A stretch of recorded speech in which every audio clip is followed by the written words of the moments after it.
What a month, dear YouTube friends. Today we are in a new video. Well, in this case, to comment on how KABAM has been through this last month, what its problems have been, and above all, what KABAM is going to do to give us that much needed solution that we already need. For its part, okay, in this case, because KABAM yesterday released a development diary that what he is looking for is the middle point, which is what we are going to be commenting on, because here they bring out a few quite important points to which we have to be doing. Well, looking at it and seeing to see what the changes are going to be, to see if in the end it ends up renting us or not, it is worth it. Therefore, what they tell us is invocative greetings. Marvel has been open for a long time. Let's remember that it is going to be 11 years, and this game says 30 again.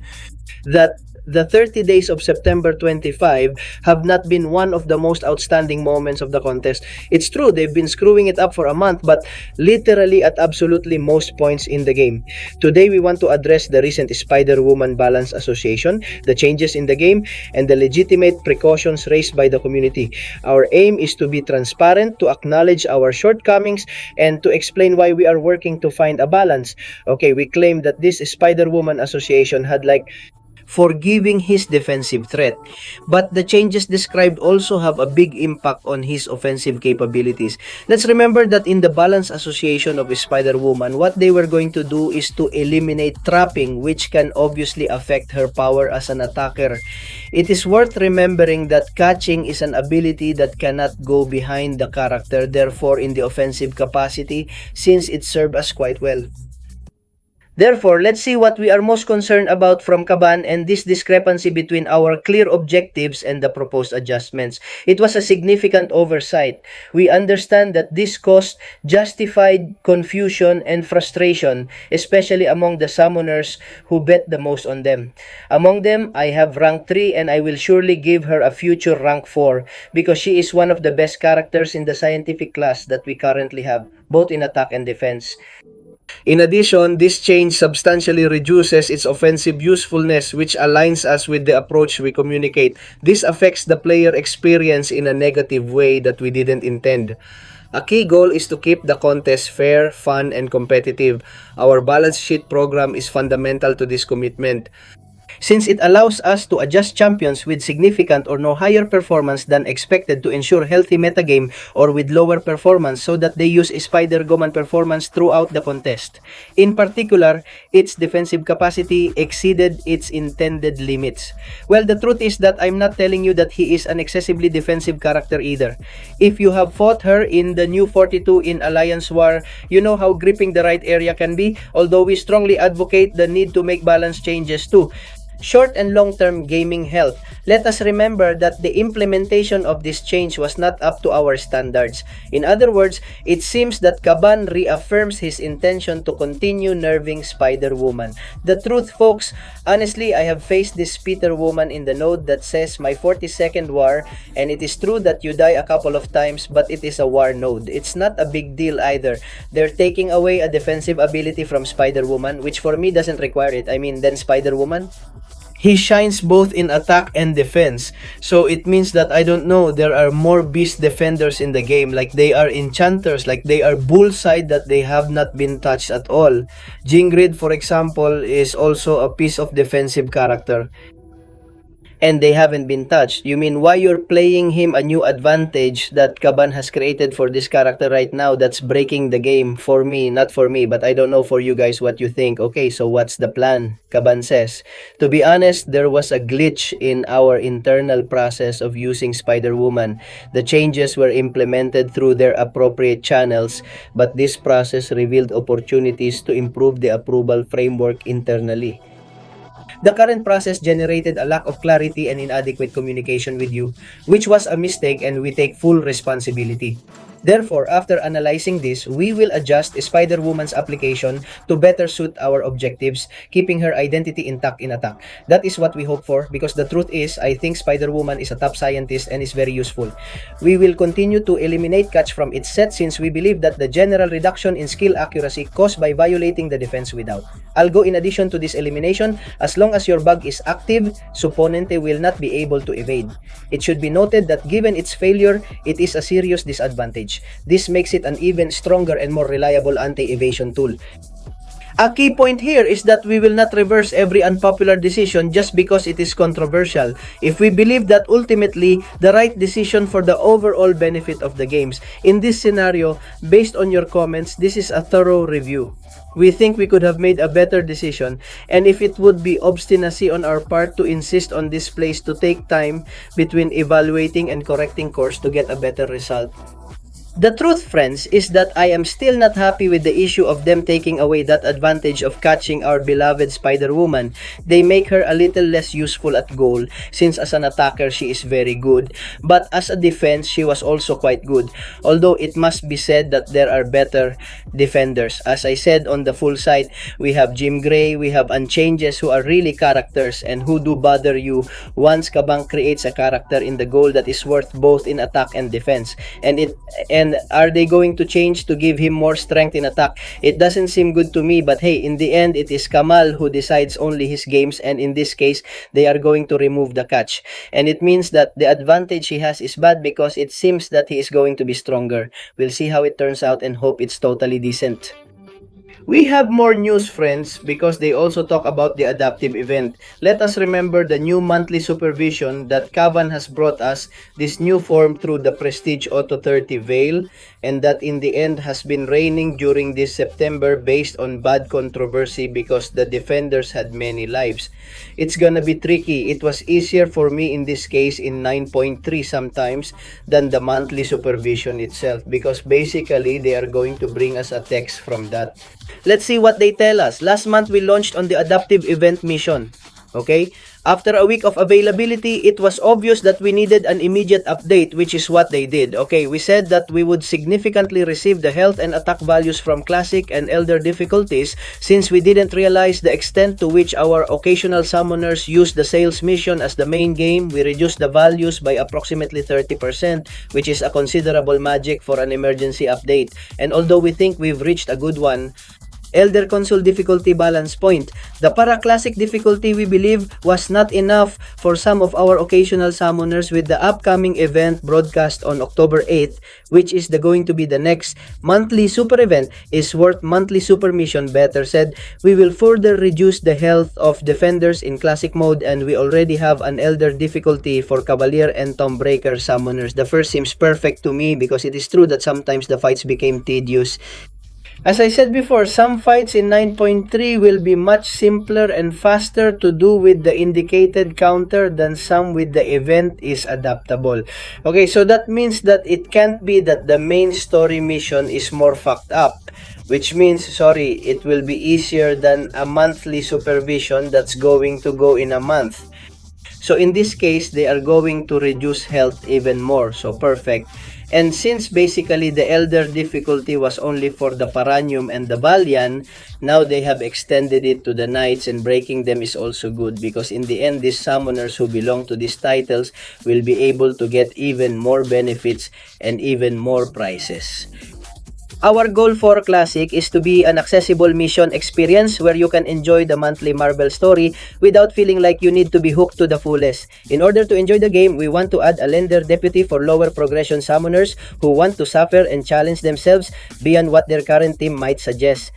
Elder equipment for these summoners presents a greater challenge as well as the possibility of obtaining more rewards. As I have told you, well, in the end, maybe that difficulty, that of for the horses, well, it is as if it were fighting against an Eton Breaker, and the Eton Breaker, well, almost for one, therefore it is going to be difficult for them. Yes, but with the prices, they are going to go hand in hand, okay? We have also clearly heard the avalanche of comments indicating that our brave summoners demanding a career in Classic is simply a chore on the way too. All the Elder Veil. Now, basically, we brave ones to be able to enter this mode of the Elder Veil in order to get the biggest prizes we have to make a whole pass to this adaptive sales mission. That is sometimes quite tiring because in the end, it is fighting a path to make the same path. Then, in a crucible format a little bit, I get a lot of time, okay? So we're told it's hard to disagree. With this opinion, we have every intention of allowing Brave Summoners to skip Classic soon. So basically, in my case, since I am Brave, we will be able to remove the entire theme from the Classic, go directly to the Elder difficulty. However, this requires additional engineering work that we currently cannot cover due to other features that are already in development for this year. Therefore, unfortunately, we will not be able to implement it immediately, but our goal is that we can add this feature early next year. Keep in mind that although this, still being in classic distance tables, should advance much faster, now since the biggest health reduction of the maps, this seems spectacular to me. This has already happened with the issue of the challenge of the Paragon, the challenge of the Brave, that we can now move directly to doing it without having to have done the entire organs. In this case, they are finally going to change it, but we have the small drawback that it will be at the beginning of next year, in this case, in this year in which supervision of November and December and surely that of January, we're not gonna be seeing that we're going straight to the Elder version, okay? So unfortunately, in this case, we will have to wait a little. But hey, the truth is, it was a little heavy for me to go to Classic, first do a pass and then go to Elder, okay? But even so, in terms of streaming, it seems better to me to go first to Classic because in the end, it's much faster than making an entire Elder of this monthly super mission. Okay, so, well, in this case, a good change for everyone who wants to skip that version of Classic. Then also a decision about the Elder marks and the battlefields. Careful because the battlefields, they don't come out clean anymore either. They are going to make a series of changes since to close this day of development, we have to talk about energy and ancestral marks. As you know, we intend to modernize the energy economy to keep pace and make different game modes more relevant. When we communicated our plan of change, we said that we had taken seriously your claims on the removal of ancestral marks and that we were reassessing your situation. We took a long time to consider all possible options and we are finally happy to be able to tell you that the Eldelmar will stay okay. So basically, the marks are not going to go away. These marks of the elderly are not going to be removed from all of you who have complained. Nothing seemed exactly the same to me. I eat an exclusive entrance to the battlefield. Competitive classifieds now in Elder brands will no longer be available for purchase in units only. However, you can convert 15 energy into 90 Elder marks at any time unlimited. To save you some calculations, let me quickly summarize what this change will be like before, since 135 units was equal to 315 old marks. Whereas when they implement the change, 120 units, which are basically energy recharges, are about 1620 old lady marks. Therefore, there is a considerable increase in the issue of the marks of the elderly. Why are they doing this? Well, what they tell us is that they wanted an adequate way to distinguish between classifying and non-classifying entrance and battlefield queues. Surprise, the non-ranking battlefield game will be released alongside Season 34. They will cost 5 energy per round and will pair you with an opponent tour depending on the size of your team. We believe this catered for the long-needed and provides summoners with smaller equipment. He is sent to play the mode without being forced to face accounts much bigger than his own and seeing him participate in the mode in a way like and fun for them. Friends have finally brought everything we have been asking for since they almost entered the battlegrounds mode in the game.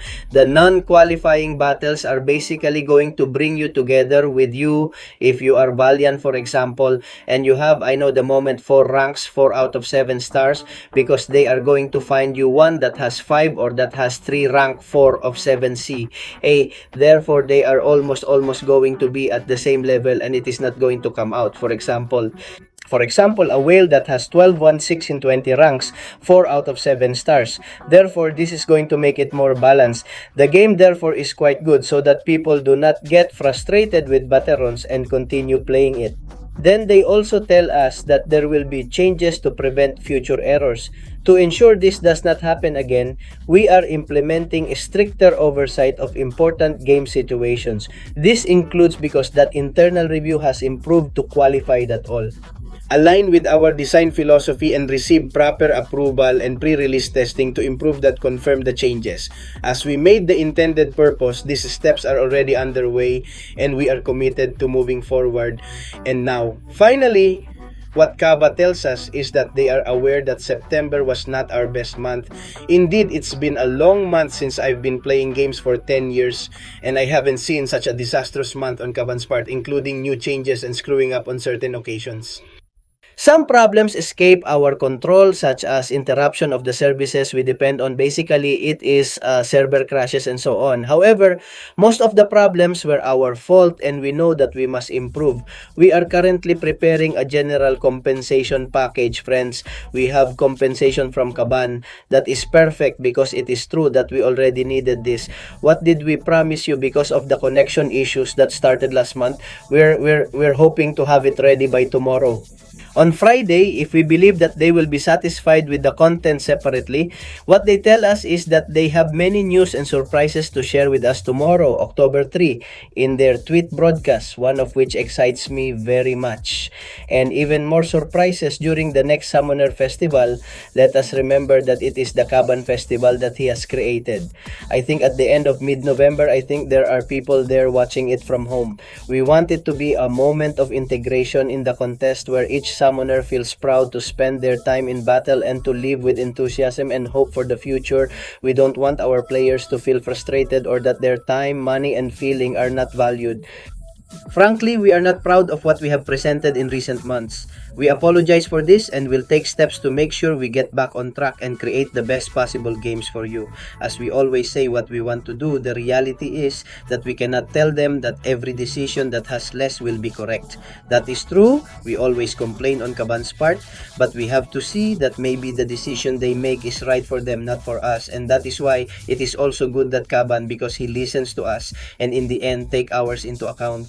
Decision as a community, that's perfect. It would be an absurd promise. What we can promise is that every decision we make is what we consider best for the game, assuming work for you and for our players. We trust that the result of all this discussed from this development day will be the best future for the game. We are committed to making Marvel a premium experience where every summoner feels heard, valued, and respected. Getting Spider-Woman a learning experience for us, and now we're taking advantage of it to strengthen our processes.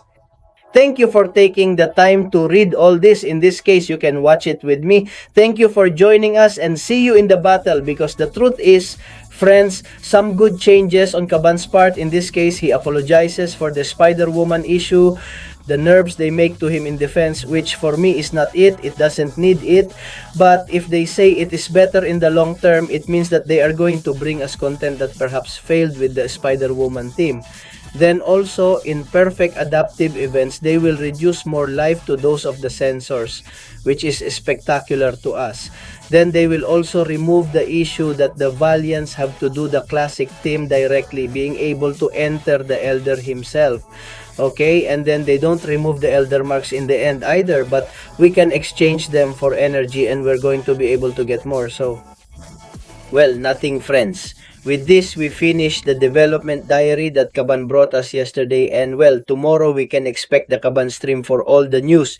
Remember that I'm going to make a video later with all the news, and we will see what KABAM presents us for this month of October, and surely for a little bit of November. Some views, so nothing, friends. If you like the video, suggest you are there, and see you in other videos. Bye-bye.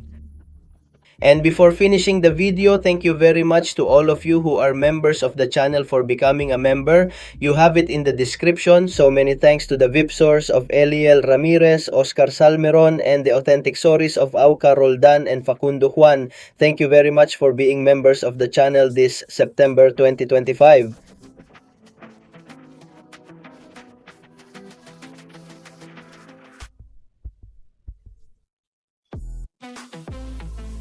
And